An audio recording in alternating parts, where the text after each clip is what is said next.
이 시간 다 함께 자리에서 일어나셔서 주님의 성령 함께 찬양하시며 예배로 나아가시겠습니다.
하나님은 영이시니 예배하는 자가 영과 진리로 예배할지니라.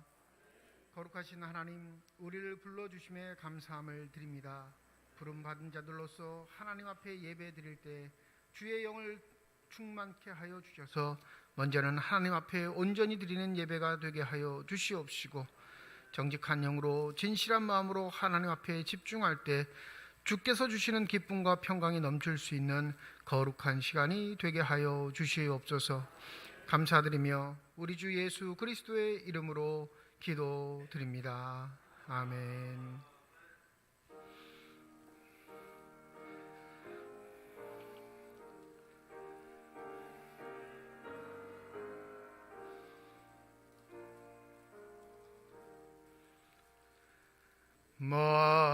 만유의 주제 존귀하신 예수, 사람이 되시 하나님, 나 사모하여 영원히 섬길 내 영광 되신 주로다.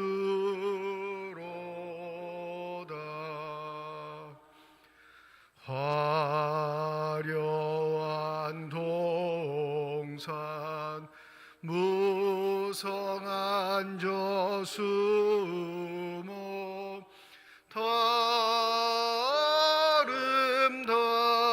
아름답고 묘하나, 순전한 예수 더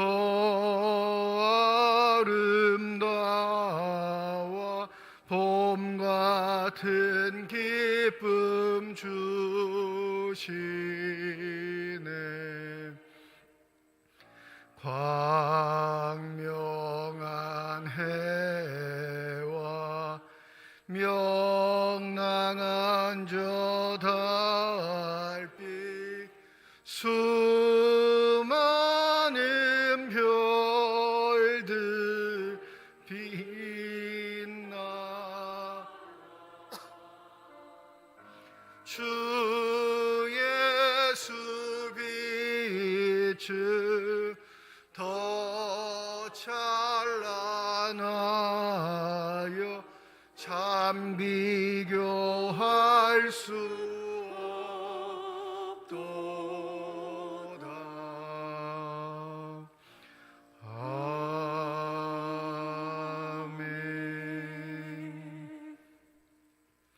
나는 시온의 의가 빛같이 예루살렘의 구원이 횃불같이 나타나도록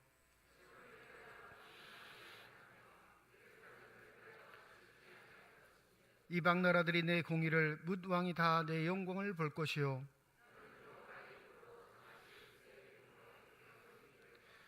너는 또 여호와의 손의 아름다운 관 내 하나님의 손의 왕관이 될 것이라.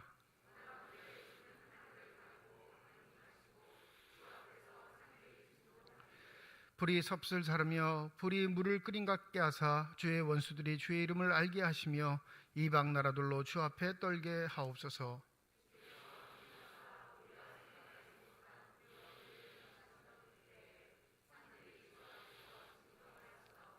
주 외에는 자기를 앙망하는 자를 위하여 이런 일을 행한 신을 옛부터 들은 자도 없고 귀로 들은 자도 없고 눈으로 본 자도 없었나이다. 아멘.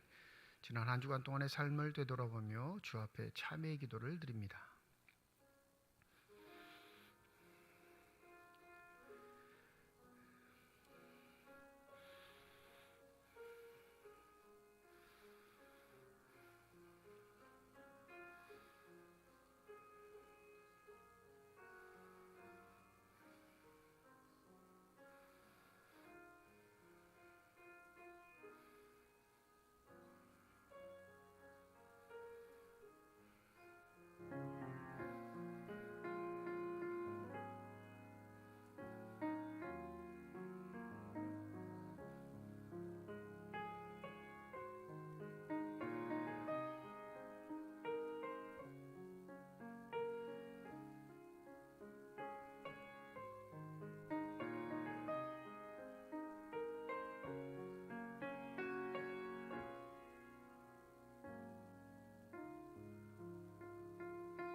만일 우리가 우리 죄를 자백하면 그는 미쁘시고 의로우사 우리 죄를 사하시며 우리를 모든 불의에서 깨끗하게 하실 것이라. 아멘. 나는 전능하신 아버지 하나님 천지의 창조주를 믿습니다. 나는 그의 유일하신 아들 우리 주 예수 그리스도를 믿습니다. 그는 성령으로 잉태되어 동정녀 마리아에게서 나시고 본디오 빌라도에게 고난을 받아 십자가에 못 박혀 죽으시고 장사된 지 사흘 만에 죽은 자 가운데서 다시 살아나셨으며 하늘에 오르시어 전능하신 아버지 하나님 우편에 앉아 계시다가 거기로부터 살아있는 자와 죽은 자를 심판하러 오십니다. 나는 성령을 믿으며 거룩한 공교회와 성도의 교제와 죄를 용서받는 것과 몸의 부활과 영생을 믿습니다. 아멘.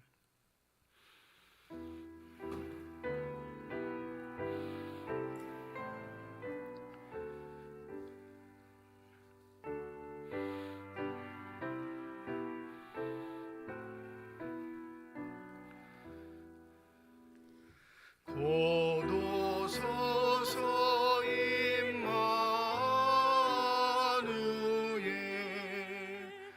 오 구하소서 이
임마누엘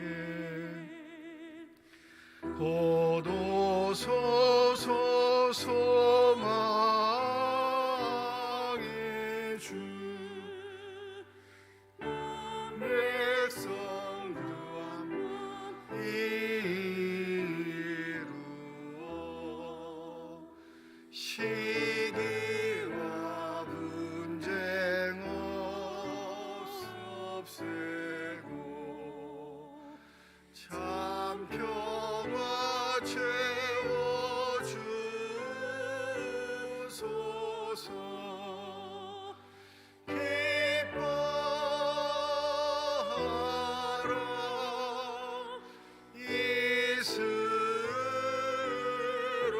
이스라엘 고도 시리요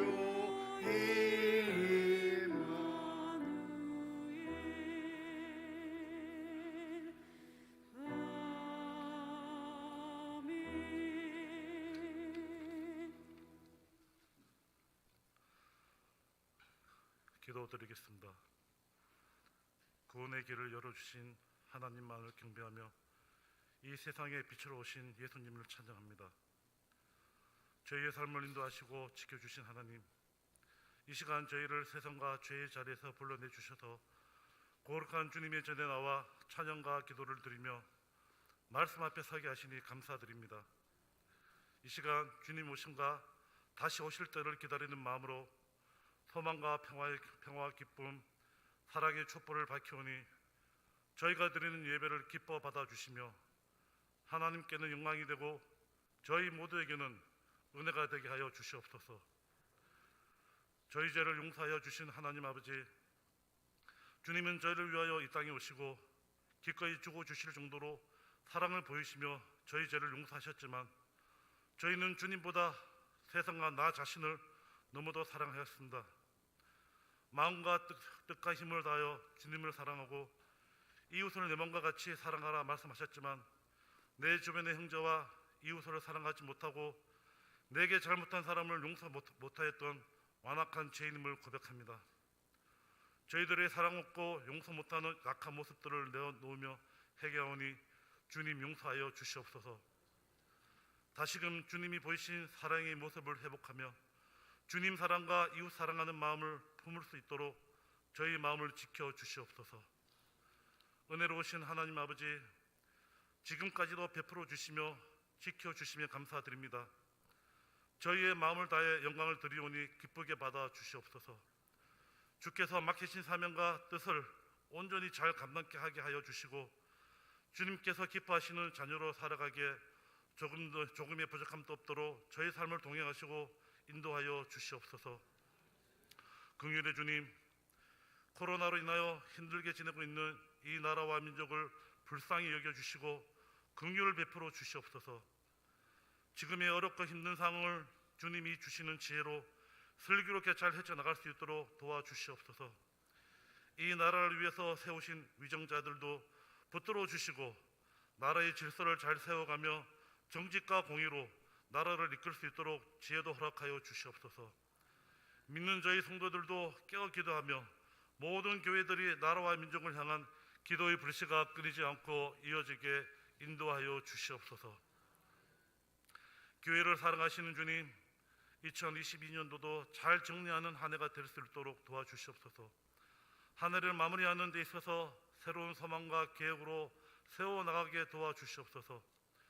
주님의 뜻을 품고 주님의 영광을 높이는 교회가 되게 하옵시고 또한 앞으로도 더욱 이웃을 사랑하고 섬기는 교회가 되며 구제와 선교의 사명을 온전히 이루어 하나님의 나라를 세워나가는 데 중요한 역할을 감당하는 교회가 되게 하여 주시옵소서. 이 시간 하나님의 말씀을 듣고자 합니다. 성령 하나님 친히 함께 하시어 복음의 비밀을 듣고 가슴속 깊이 새길 수 있도록 인도하여 주시옵소서. 그래서 전달되는 말씀이 저희에게 능력의 말씀으로 닿게 하시고 저희 모두 말씀을 통하여 위로받고 세상을 살아갈 때 힘이 되게 하여 주시옵소서. 말씀으로 인도하시는 목사님 날마다 새 힘 공급해 주시고 영육간의 강건함과 평강의 길로 인도하여 주시옵소서. 성령 충만한 은혜 안에서 오직 복음으로 권세 있고 능력 있는 말씀 선포할 수 있도록 기름 부어 주시옵소서.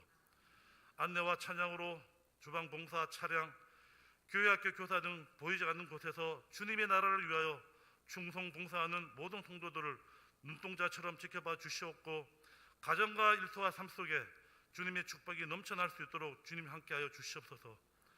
사랑이 많으신 하나님 아버지, 저희를 붙들어 주신 주님의 끝없는 사랑으로 살아가게 하시고 이 땅 가운데 주님의 뜻이 온전히 이루어지시기를 원합니다.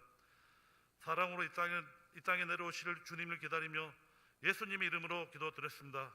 아멘.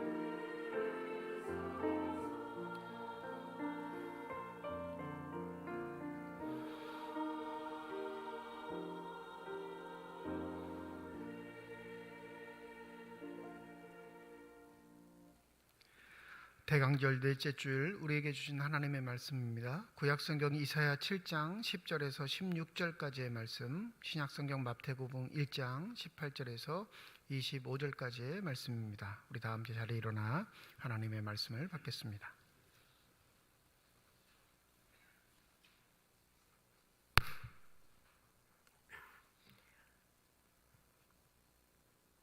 오늘 우리에게 주시는 하나님의 말씀입니다.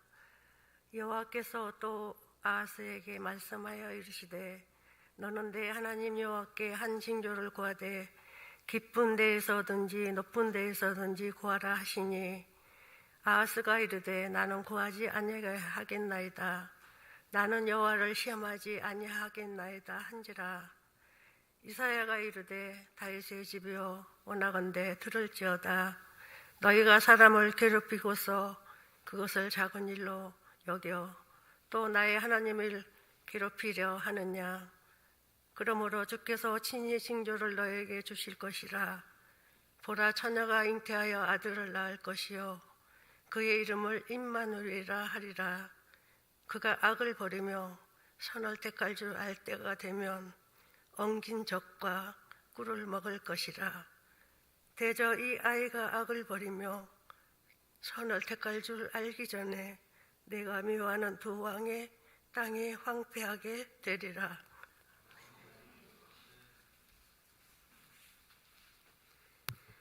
예수 그리스도의 나심은 이러하니라.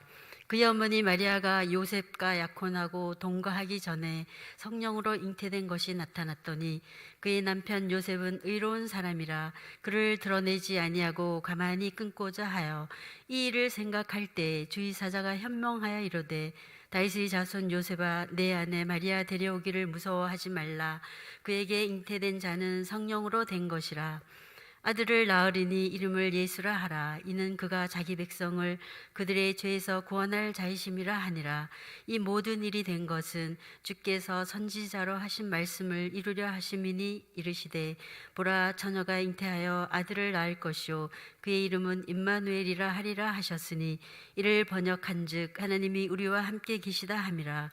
요셉이 잠에서 깨어 일어나 주의 사자의 분부대로 행하여 그의 아내를 데려왔으나 그 아들을 낳기까지 동침하지 아니하더니 나음에 이 이름을 예수라 하니라. 하나님께서 이 말씀을 통하여 우리에게 은혜 주시기를 원합니다. 아멘.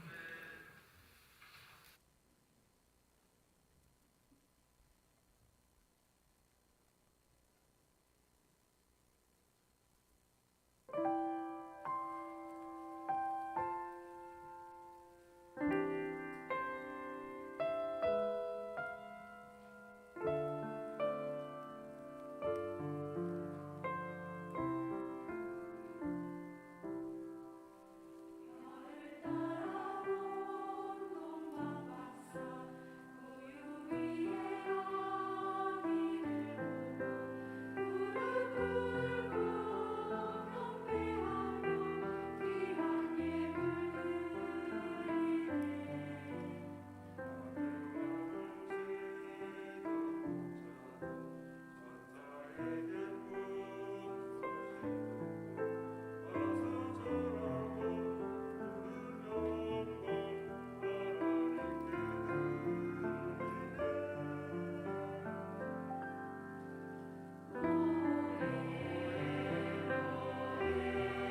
아멘. 기도하겠습니다. 이 시간 우리들의 눈을 열어주시사 주 형상 바라보게 하여 주시옵시고 우리들의 귀를 열어주셔서 주 음성 듣게 하여 주시옵소서.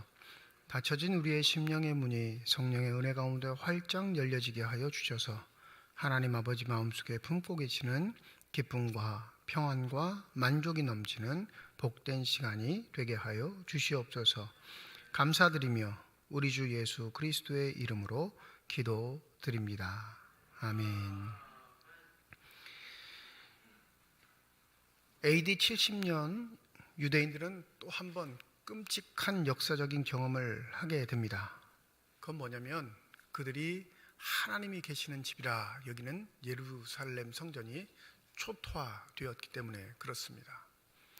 주전 586년 남유다가 멸망했을 때 그들은 성전이 무너지는 것을 보았고 바벨론 포로 70년 동안 그들은 한결같이 마음을 합하여 그 땅으로 되돌아가 하나님의 성전을 다시 짓기를 소원했습니다. 그 기도에 응답하셨던 하나님, 그래서 3차의 포로 귀환을 통해 그들은 조촐하지만 성전을 다시 세웠고 그 성전을 지킬 수 있는 성벽까지 세운 유대의 역사의 민족이었습니다. 그런데 얼마 가지 않아 또다시 험악한 일을 당하게 된 것이죠. 로마가 1000년의 역사를 유지할 수 있었던 비결이 무엇일까? 많은 학자들이 연구했습니다. 그 중에 한 가지가 포용 정책이라 말합니다. 적국, 힘으로 눌러 이긴 적국을 홀대하지 않고 그들을 포용하는 정책. 그 정책 중에 한 가지가 뭐냐면요, 종교의 자유를 허락하는 거예요. 로마가 믿는 신을 강압적으로 믿으라 이렇게 말하지 않습니다. 그들이 섬겼던 신들을 충분히 섬길 수 있게 포용 정책을 써줬어요. 그리고 얼마든지 타 민족의 귀족들은 로마 시민이 되는 당연한 권리도 주었습니다. 로마 시민이 되면 뭐가 주어지냐면 참정권이 주어지는데 자신이 원로원에 들어갈 수 있는 존재도 되고요, 그 원로원에 들어갈 수 있는 사람을 투표할 수 있는 권한도 주어져요. 참정권이라고 하죠.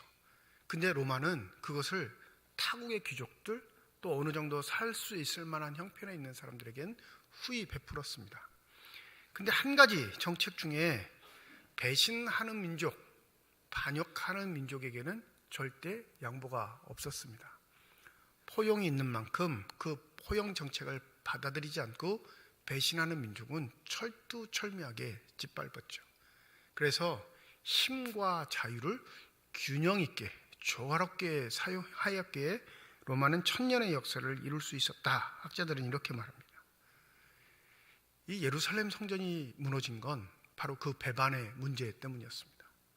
성경이 기록되지는 않지만 유대인들은 끊임없이 독립전쟁을 벌여요. 그 결과 철두철미한 정신을 가지고 로마 군인들을 보내 예루살렘을 짓밟아 버린 겁니다. 유대의 역사는 AD 70년에 무너진 게 아니라 오히려 그것을 딛고 일어서는 귀한 역사를 가지고 있습니다. 성전이 무너진 지 20년 후 AD 90년에 얌리아라는 곳에서 유대 선생들이 다 모입니다.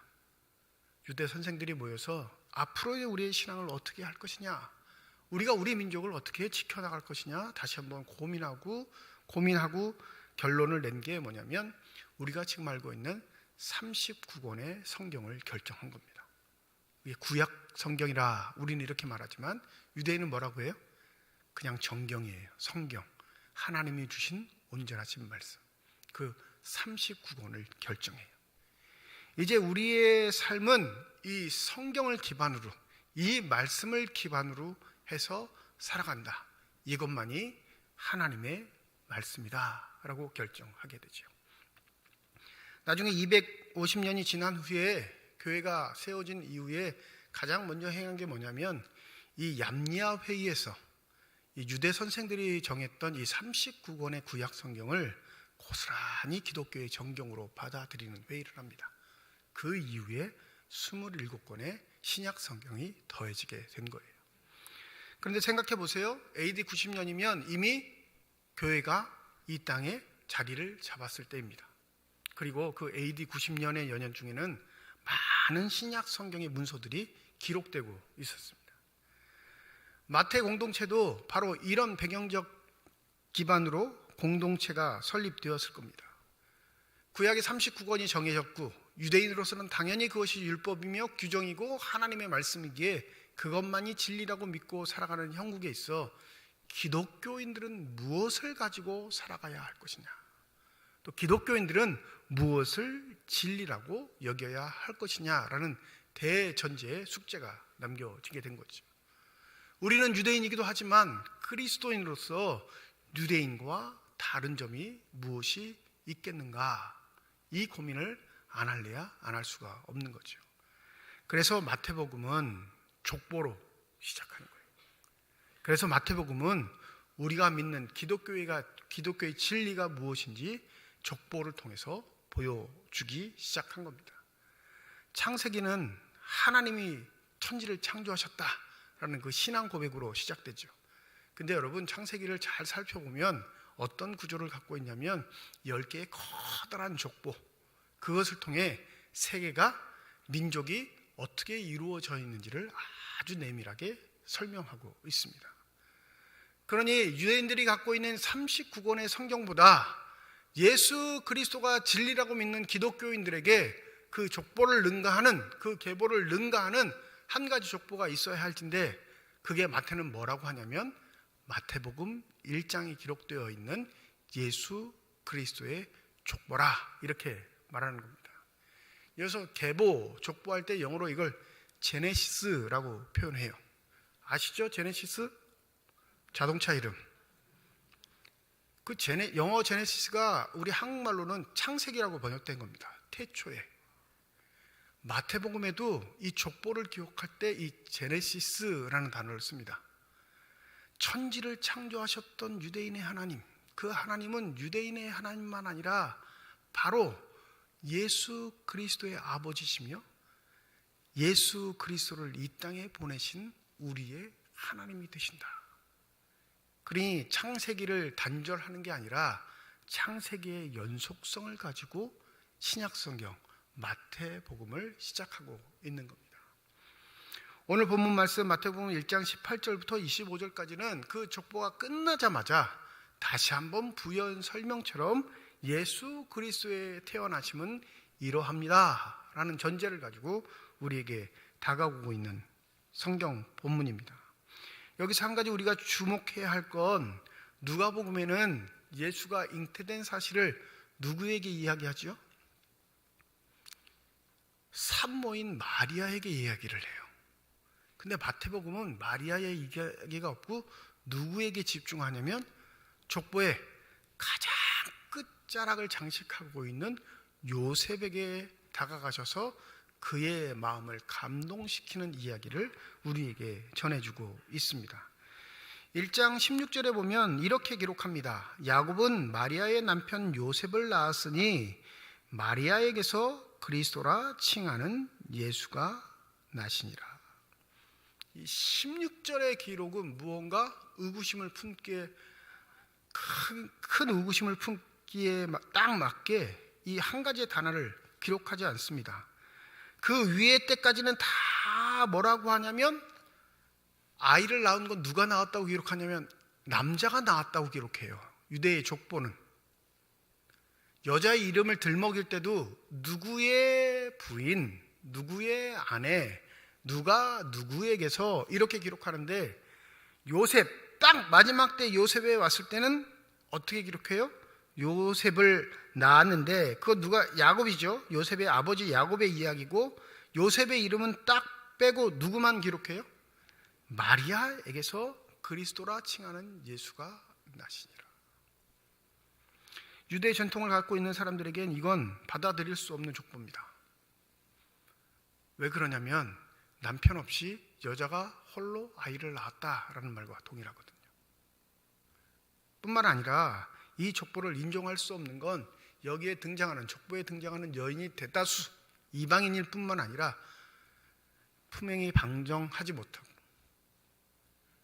쉽게 말하면, 지금으로 말하면 불륜적 요소가 있는 가정 상태가 굉장히 깨끗하지 못한 가정이 등장하고 있다는 사실 때문에 유대인들은 이 족보를 혐오할 수밖에 없습니다. 유대교보다 튀어나려면, 유대교보다 대단하다고 얘기하려면 무엇인가 좀 윤리적으로 도덕적으로 의롭다고 얘기할 건덕지가 있어야 되는데 족보를 봤을 때는 전혀 그런 이야기가 등장하지 않게 되는 거죠. 대신 위대하다고 생각하는 유대인의 선조 아브라함과 대단한 왕이라고 여겼던 다윗의 이름을 들먹일 뿐이지 족보의 속 내용은 유대 것과 오히려 뛰어나기보다 처지는 내용만 기록한 것이 기독교의 첫 번째 족보였습니다. 하나님은 바로 이 틈을 파고 드시는 거예요. 인간이 가지고 있는 오류, 인간이 가지고 있는 제한된 인식, 인간이 가지고 있는 의롭다는 판단, 그것이 정말 의로울 수 있겠느냐, 우리에게 이 족보의 말씀을 통해 도전하고 계시는 거죠. 이 유대인의 감성이나 의로움은 전형적인 유대인이었던 요셉도 가지고 있었습니다. 오늘 19절 말씀에 보면 그의 남편 요셉은 의로운 사람이다 이렇게 기록해요. 이 의롭다는 단어를 성경에서 많이 기록하고 있는데 정확하게 의로움은 이것입니다 라고 말할 수 있는 여지가 별로 없어요. 왜 그러냐면 그 의롭다는 단어가 문장의 구성 안에 들어갈 때 여러 가지 모습으로 변화되기 때문에 그렇습니다. 그런데 의로운 것은 가장 기본적으로 어떻게 정의할 수 있냐면 잘못된 것, 그것을 바로 잡는다라는 기본적인 개념은 있어요. 그죠? 어떤 것이 기준이 될지는 모르겠지만 그 기준으로 봤을 때 잘못된 것은 바로 잡는 것이 의로움이라고 얘기할 수 있는 겁니다. 그러면 유대인의 전통, 요셉의 전통에는 그 잘못된 것을 바로잡는 기준이 무엇이었을까요? 구약 성경이었던 거예요. 하나님의 말씀입니다. 하나님의 말씀의 기준으로 잘못된 것을 바로잡을 때 그를 의로운 사람, 의로운 행동을 한 사람이라 이렇게 말하죠. 유대인의 신앙의 관점은 바로 그 39권의 성경, 이것이 당신을 의롭게 하고 당신을 아름답게 하며 당신을 복되게 합니다 라는 그 결정을 가지고 유대교의 중흥을 다시 꿈꿀 때 기독교의 의로움은 무엇이겠느냐 라고 얘기한다면 그 기독교의 의로움은 어디에 있을까요?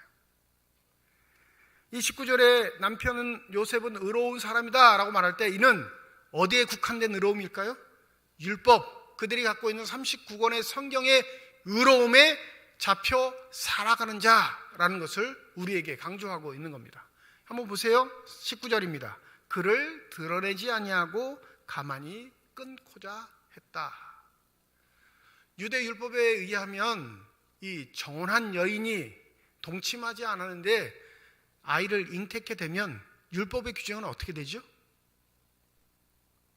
돌로 쳐 죽이는 게 율법의 규정이에요. 그게 의로운 사람의 당연한 선택입니다.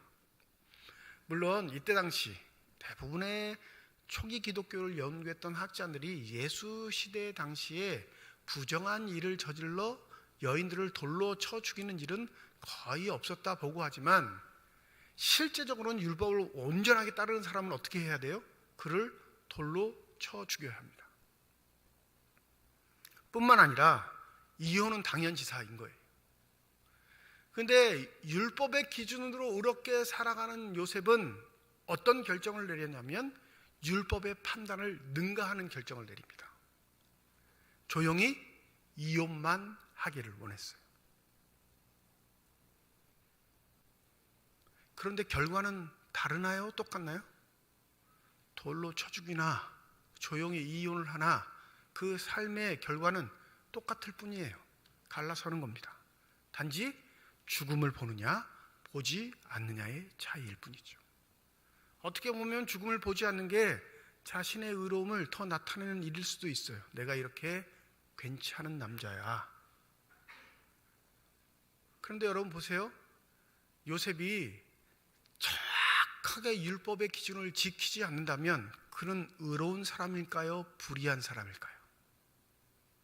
유대인이 갖고 있는 관점에선 그는 불의한 사람이 되는 겁니다. 딜레마죠.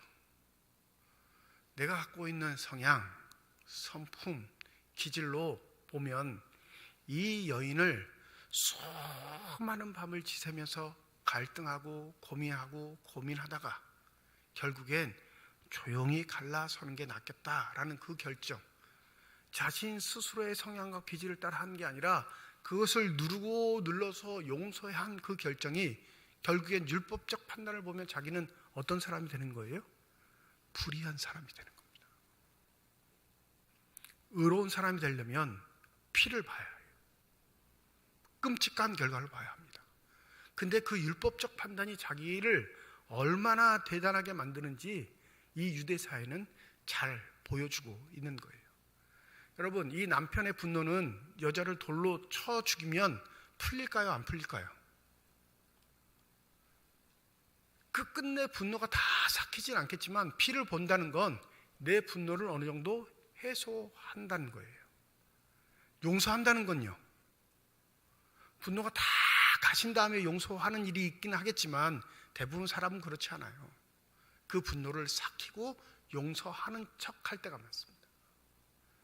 그러니 자신의 마음의 분노를 삭히는 일에 가장 좋은 방법은요, 돌로 쳐서 죽이는 거예요. 보복하는 겁니다. 응징하는 거예요.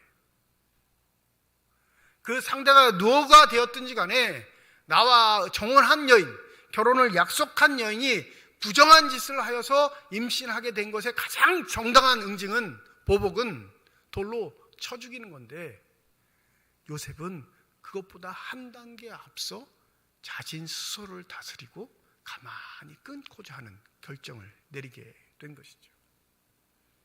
근데 율법적으로는 의로움을 지키지 못하는 결과를 얻게 되는 거예요. 그때 누가 나타나요?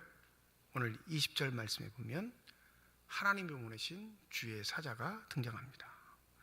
다윗의 자손 요셉아, 내 아내 마리아 데려오기를 무서워하지 말라. 그에게 잉태된 자는 성령으로 된 것이라. 아들을 낳으리니 이름을 예수라 하라. 이는 그가 자기 백성을 그들의 죄에서 구원할 자이심이라 하니라. 율법적 의로움을 가졌던 요셉에게 성령이 임합니다. 믿으십니까? 그의 한계를 넘어설 수 있는 유일한 힘, 그가 가지고 있는 윤리적 도덕적 힘을 밟고 일어설 수 있는 힘의 근원인 성령이 임하셔서 그의 마음을 감동시키십니다. 뭐라고 부르세요? 다윗의 자손 요셉아, 내가 너의 의로움을 알아. 너의 정당함을 한다. 그리고 너의 마음의 상처도 아는데, 그 너의 의로움을 알기에 내가 너에게 말하는데, 이것은 하나님이 작정하신 일이고 하나님의 뜻을 행하시기 위한 일이니 내가 받아들여라. 이렇게 말씀하시는 겁니다.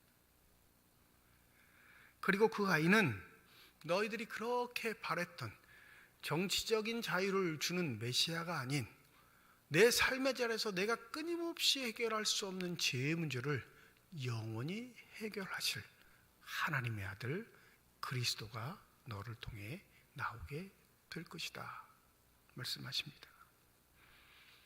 이게 기독교가 족보를 통해 온 천하 사람들에게 드러내는 하나님의 의로움입니다. 여기서 우리가 한 가지 집중해야 할 것이 있습니다. 왜 하나님은 요셉의 동의를 구하셨을까요? 하나님이 힘이 없으셔서 이 어리석은 사람에게 절절매듯이 동의를 구하고 있는데, 여러분 누가복음에 보면 마리아에게 동의를 구하고요, 마태복음에 보면 요셉에게 동의를 구합니다. 전능하신 하나님이면 굳이 동의하지 않아도 하나님의 일을 행하시면 그 결과를 통해, 그 과정을 통해 얼마든지 하나님이 얼마나 대단하신지 증명하실 수 있는데, 왜 굳이 연약하고 죄 많은 인간에게 하나님은 동의를 구하시겠습니까? 이게 하나님의 방법이에요. 일하심의 방법. 뭐예요? 자발적 순종을 원하시는 겁니다. 하나님은 계획을 가지고 계시고 그것을 집행할 수 있는 권한도 갖고 계시고 그것을 온전히 아름다운 결과로 만들어내실 능력도 있으신 분이십니다. 그런데 인간을 끌어들인다는 건 구차한 일이에요. 힘든 일입니다. 번거로운 일이죠. 왜요? 인간은 끊임없이 죄악에 휩쓸려 하나님의 일을 방해하는 요소만 가지고 있는 존재들이거든요. 그런데 놀랍게도 하나님은 동반자로 우리를 택하시고 우리를 부르시고 그 하나님의 일을 준행하시는 분이신 줄 믿습니다. 근데 여기에 동참하면 고통이 사라질까요? 하나님의 도움의 요청, 하나님의 손 내미시는 걸 우리가 손을 딱 잡기만 하면 우리가 있는 걸거치는 모든 문제가 다 제거되겠습니까? 그렇지 않아요. 여러분 생각해 보세요. 요셉이 마리아 데려오겠습니다. 이 결정은 뭘 말하는 거예요? 내가 죽을 때까지 손가락질 받고 살겠습니다. 내가 죽을 때까지 유대사회에서는 배제된 자로 살겠습니다. 내가 유대사회에서는 남자 구실을 하지 못하는 어리석은 인간으로 조롱받으며 살겠습니다 라는 결단이에요. 단지 한 아이, 그 기원이 어딘지도 모르고 근거가 무엇인지도 모르는 사생활을 기르는 일에 힘쓰는 게 아니라 유대적 사회에서는 사망 선고를 받고 내가 하나님의 뜻을 준행하는 자로 살겠습니다 라는 결단이라는 사실을 잊지 않으셔야 합니다. 하나님 그 어디에도 도와주시지 않으셨어요.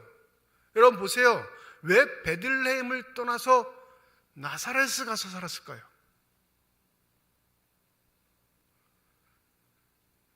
그의 고향이 베들레헴이에요. 호적을 하고 베들레헴으로 간다는 기사가 마태복음에 등장하잖아요. 살 수 없는 거예요. 자기 고향에선. 저런 모자란 놈,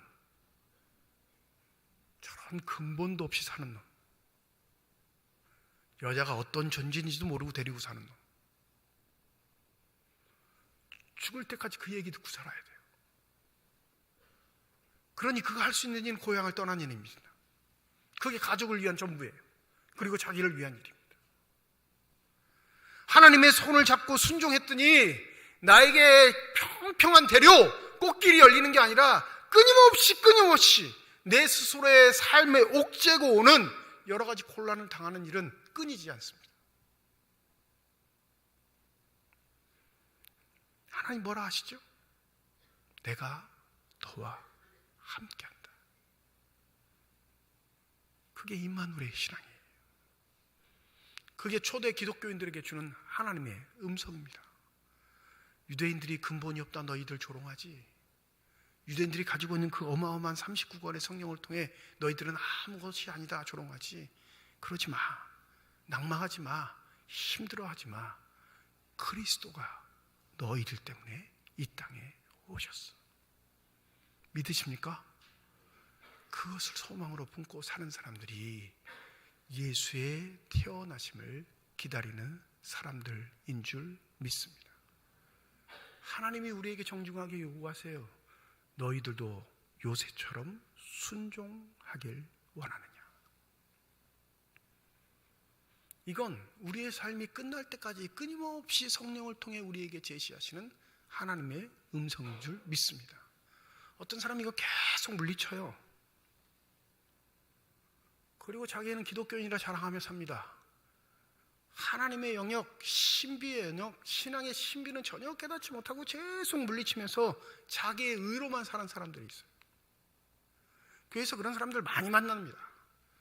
교회 밖에서는 부지기로 만나는 게 당연한 거고요. 자기를 위해 사는 게 세상의 법칙이니 자기 삶만 열심히 살면, 누구에게 피해 주지 않고 살면 된다고 생각하는 게 세상의 법칙이지만 교회 내에서는 그렇지 않잖아요. 그런데 그 고스란히 갖고 있는 의로움의 생각, 자기 의에 갇힌 생각, 전혀 율법을 넘어설 수 있는 판단을 하지 않는 생각을 갖춰 교회 생활을 하는 사람들이 너무 많아요. 그런 사람들의 말버릇 중에 제일 먼저 튀어나오는 말이 뭔지 알아요? 자기 기분에 맞지 않으면 나 안 해. 나 안 다녀요.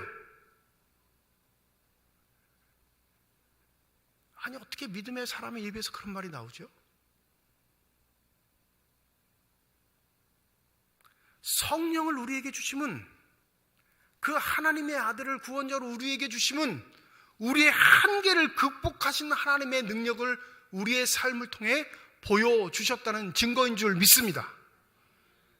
그러니 나 안 해, 나 못해, 안 나가, 이런 말은 믿음의 사람의 입에서 나올래야 나올 수 없는 일이에요. 그런데 목회를 하는 과정에서 보면 늘 언제나 그런 말들은 끊이지 않아요. 제게 엄청 많이 들어와요. 연말만 되면 들어오죠. 그게 우리의 수준이에요. 그리고 자기는 의롭다고 생각해. 자기는 신앙으로 대단하다고 생각해. 자기네 규칙만 지키면 꽤 하나님 앞에 괜찮은 사람이라 생각하는데 거기에는 성령의 은혜가 전혀 없는 겁니다. 신앙적 위기에 빠졌던 기독교인들, 초기 기독교인들에게 이 예수의 탄생의 이야기를 들려주심은 너희들이 평생토록 밟고 살았던 율법의 의가 너희들을 온전케 하는 게 아니라 그 율법의 의를 능가하는 자만, 성령의 인도하심을 따라 그 율법을 파괴하고 궁극적인 사랑의 완성을 이루는 자만 하나님이 함께 하시는 은혜를 누리게 될 것임을 선포하는 말씀이라는 사실을 잊지 마시기 바랍니다. 그러면 목사님, 늘 언제나 예스만 하고 살아야 하나요? 맞습니다. 하나님 안에서 예예요. 그리스도 안에서 예스입니다. 성령 하나님의 음성에 예스하는 게 우리의 삶의 본분임을 잊지 마시기 바랍니다. 그래야 함께 하시는 하나님의 은혜가 무엇인지, 나와 동행하시는 일만의 축복이 무엇인지 알고 깨닫게 되는 복된 은혜가 있는 줄 믿습니다. 지난 주간에 사업장 신방을 간 게 아니라 그냥 뭘 사러 그 집에 갔는데 집사님이 저한테 그러셔요. 목사님한테 안 그래도 전화하고 싶었는데 목사님이 오셨네요. 왜요? 내가 또 무슨 일이 있는 줄 알고. 마음에 갈등이 있다는 거예요. 성령 하나님은 자꾸 자기에게 뭐라고 명령하시는데 자기는 아니라고 자꾸 부인하고 있다는 거예요. 그 자초지종을 알고 싶은데 그 성령 하나님을 그분에게 뭐라고 하시는지 제가 어떻게 알아요? 점쟁이도 아니고. 그죠? 자초지종을 얘기하시는데 제가 이렇게 말씀드렸어요. 순종하는 게 맞겠네요. 하나님이 그걸 기뻐하시겠어요? 그 얘기를 듣는 제 가슴이 뛰었습니다. 삶의 자리에서 하나님의 음성을 지키려고 발버둥 치는 사람들, 그 사람들을 위해 내가 삼척에 온 거구나. 그 일을 위해 하나님이 나를 이 땅에 보내셨구나. 코로나19로 인해서 우리가 갖고 있는 예배의 틀들, 기준들이 많이 흔들렸습니다. 그래서 교회들마다 대책을 내놓는 거, 자꾸 이상한 대책을 내놓는데 어떻게 하면 모이게 할 것이냐, 어떻게 하면 예배 드리게 할 것이냐에 집중하고 있어요. 저는 좀 다르다고 봅니다. 모든 일의 근원이 하나님으로부터 비롯된다면 이 코로나의 어려움, 위험을 주신 하나님 앞에 그 뜻의 결과들이 있겠지요. 우리에게 다시 한번 깨닫게 하시는 게 이거 아닐까요? 모이기를 힘쓰기만 하지 말고 흩어져 살아가기를 힘쓰라. 어떻게 사는 걸로요? 하나님의 자녀답게. 모일 때는 그럴듯한 기독교인으로 모이는데 흩어져서는 기독교인이라 말할 수 없는 처참한 지경에 살아가고 있다면 이제는 너희들이 모이는 것보다 흩어져 어떻게 살 것인지 더 집중하는 삶이 돼야 되지 않겠느냐, 이렇게 말씀하시는 건 아닐까요? 그러려면 내가 가진 기준을 능가해야죠. 내가 가지고 있는 판단에 나를 족쇄처럼 얽어매서는 안 되죠. 누구의 음성에 귀 기울여야 할까요? 성령 하나님의 음성에 귀 기울이는 자들이 되어야 할 줄 믿습니다. 기독교의 첫 시대를 열었던 자 요셉은 그 성령 하나님의 음성에 아멘 하는 자였습니다. 그래서 성경은 뭐라고 해요? 하나님께서 이를 이루시기 위함이었느니라 말합니다. 저와 여러분이 바로 그 일을 이루는 하나님의 동반자임을 잊지 마시기 바랍니다. 정직하고요, 바르게 사는 건 세상에서도 말해요. 그건 기본이에요. 그 기본 위에 성령의 음성을 듣고 성령의 능력으로 순종의 삶을 살 수 있는 저와 여러분이 되시기를 주님의 이름으로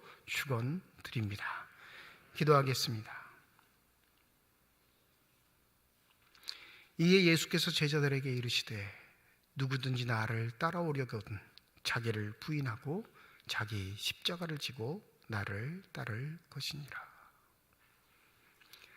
아멘은 하지만 왜 우리는 여전히 내 자신을 벗어나지 못하는 신앙생활을 하고 있을까요?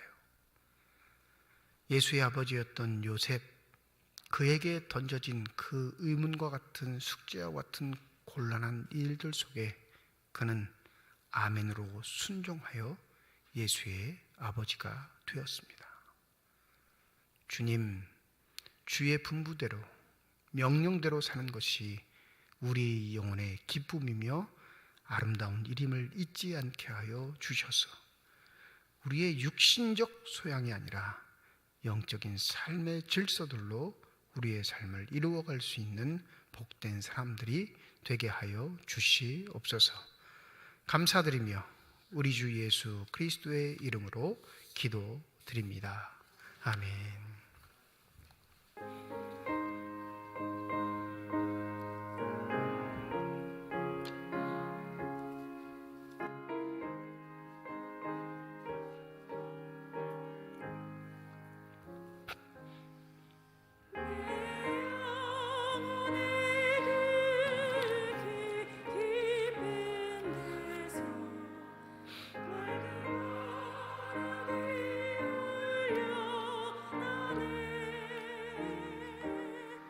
하늘 곡조가 언제나 흘러나와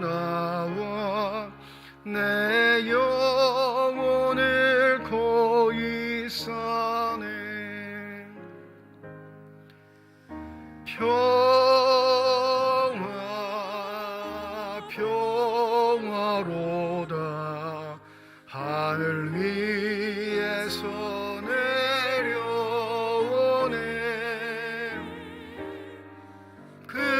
사랑의 물결이 영원토록 내 영혼을 덮으소서. 이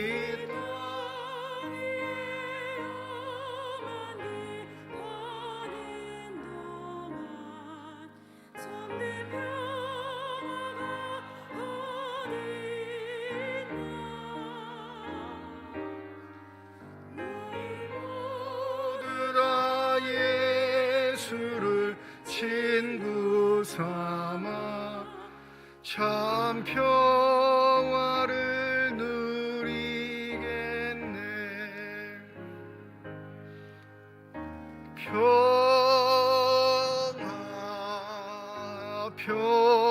평화로다 하늘 위에서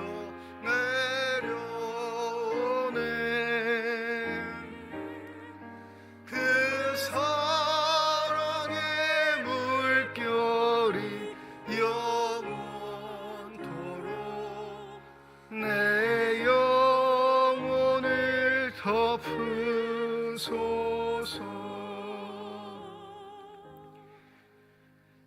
김평윤 안수 집사님 가정에서 임종윤 집사님 가정에서 건축 헌금 드리셨습니다. 하나님 아버지의 은혜와 사랑을 진심으로 감사드립니다. 대강절 넷째 주일을 맞이하여 주 앞에 나올 수 있는 은혜 허락하여 주시고 나올 때 빈손으로 나오지 아니하고 주 앞에 드릴 수 있는 예물 있게 하심을 감사드립니다. 11조헌금으로 감사헌금으로 1,000번째 헌금으로 성경헌금으로 장학헌금으로 건축헌금으로 주일 헌금으로 드리는 손길마다 주의 은혜 가운데 복내려 주시사 이 땅 살아갈 때 필요한 모든 것 채우시는 하나님의 은혜를 누리는 사람들이 되게 하여 주시옵시고 사는 동안 후이 나누고 베풀 수 있는 축복의 손길들이 다 되게 하여 주시옵소서. 드리고는 싶사오나 드릴 수 없는 형편에 있는 자들도 주께서 위로하여 주시옵시고 그 마음의 결단, 믿음의 고백들이 흔들리지 않도록 주께서 지키고 보호하여 주셔서 채워주실 때 하나님 앞에 드리고 싶은 그 마음 실현할 수 있는 믿음의 선한 사람들이 되게 하여 주시옵소서. 이 예물이 쓰여지는 곳 하나님의 사랑이 널리 증거되게 하시고 하나님의 이름으로 심겨지게 될 때 30배, 60배, 100배의 계시를 통해 여전히 우리를 통해 일하고 계시는 살아 역사하시는 하나님의 능력이 나타나는 거룩한 예물만이 되게 하여 주시옵소서. 예물을 드릴 때 기도의 제목을 담아 드림과 손길 가정 기억하여 주시고, 우리의 기도에 응답하시는 하나님, 우리의 삶의 자리에 찾아와 어루만져 주실 때 그 하나님의 음성, 하나님의 손길에 반응할 수 있는 믿음의 사람들이 되게 하여 주시옵소서. 어떠한 경우에도 좌절하거나 절망하거나 포기하지 않게 하여 주시옵시고, 우리의 손을 잡아 일으켜 세우시는, 또 하늘나라를 향해 우직하게 걸어가라 명령하시는 하나님의 명령을 받들어 임마누엘의 축복을 누리며 아름답게 복되게 믿음의 길을 걸어갈 수 있는 건강한 사람들이 다 되게 하여 주시옵소서. 주의 몸된 교회를 위해 수고하고 애쓰는 많은 일꾼들, 보이는 곳에서 보이지 않는 곳에서 헌신하는 저들을 주께서 아시오니 하나님 축복하여 주실 때 성령의 충만함 더하여 주셔서 한결같게 하여 주시옵시고, 겸손하게 하여 주셔서 하나님의 영광 드러낼 수 있는 귀한 삶들만이 되게 하여 주시옵소서.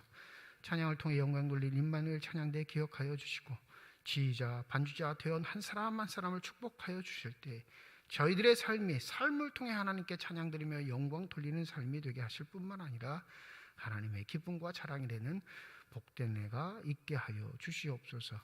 병상에 누워있는 환우들 주의 도우심을 간구합니다. 그 병상에 찾아가 어루만져 주시며 안수하여 주실 때 저들의 질병과 고통과 아픔이 치유되게 하여 주시옵시고, 강건하여져서 주의 전에 다시 나와 기쁨과 은혜를 누릴 수 있는 복된 삶이 되게 하여 주시옵소서. 감사드리며 우리 주 예수 그리스도의 이름으로 기도드립니다. 아멘. 우리 함께 인사하겠습니다. 하나님의 축복이 여러분과 함께. 네, 감사합니다. 우리 옆에 분과 손 흔들면서 인사하실까요? 하나님의 축복이 옆에 계신 분과 함께. 오늘은 대강절 넷째 주일로 지키는 주일이고요. 오후 찬양 예배가 있습니다. 그런데 오늘 죄송하게 점심 식사는 교회에서 준비해드리지 않습니다. 우리 각 기관 원례가 있는 관계로 우리 2부 예배 원래 하시고 기관별로 점심 식사 하신 후에 오후 찬양 예배에 참석해 주시면 감사하겠습니다. 다음 주일은 성탄절이기도 하고요. 성탄절을 기념한 주일로 지키는 주일입니다. 1부, 2부 예배로 모이고, 여러분 오늘 주보에 보시면 성탄 감사헌금 봉투 넣어드렸을 텐데 성탄헌금 정성껏 준비하셔서 성탄주일 예배에 참석해 주시기 바랍니다. 여러분도 아시겠지만 여러분이 드린 성탄헌금은 우리 이웃들을 위해서 사용됩니다. 정성껏 준비하셔서 이웃 사랑을 실천하는 마음으로 함께 참석해 주시면 감사하겠습니다. 다음 주 2부 예배 시간에 연말 시상하도록 하겠습니다. 한 해 동안 전도하신 분들, 또 한 해 우리가 히브리서 읽기 쓰기를 했는데 히브리서 성경 읽으신 분들, 쓰신 분들, 그리고 성경 통독반 이렇게 시작하도록 하겠습니다. 2부 예배 후에 각 기관별로 원래에 모이도록 하겠습니다. 아직 기관에 참석하셔서 활동을 안 하고 계시는 분들도 각 여전도회 남성교회 참석하셔가지고 같이 활동해 주시면 감사하겠습니다. 지난주 공동의회 결과를 말씀드리는데 우리 이인직 안수집사님 복직이 허락되셨습니다. 참석인원 44명 전원 찬성하셔서 안수집사직에 복직되었음을 여러분한테 알려드립니다. 제4기 성경통독 이번 주일도 진행됩니다. 화요일부터 금요일까지 오전 10시 지하 예배실에서 진행되겠습니다. 24년 요람을 위해서 작업 중에 있는데 여러분 전화, 주소, 그 다음에 사업장 변경되신 분들, 또 아직 사진을 안 내신 분들이 꽤 많으시던데 우리 처음으로 서리 입사님 임명되신 분들은 꼭 사진 제출해 주셔서 요람 작업에 어려움 없도록 해주시면 감사하겠습니다. 오늘까지 우리 경기도 광주에 있는 지적장애인 생활시설 돕는 수건 모으기 또 건조기 성금 하도록 하겠습니다. 혹시 깜빡하셔서 꼭 하고 싶은데 못하셨다 하신 분은 저희가 화요일날 출발하려고 하거든요. 그래서 월요일까지는 교회에 맡겨주시거나 기탁해 주시면 모아서 전달하도록 하겠습니다. 이제 다음 주 자리에 일어나셔서 결단 찬양 하나님께 드리겠습니다.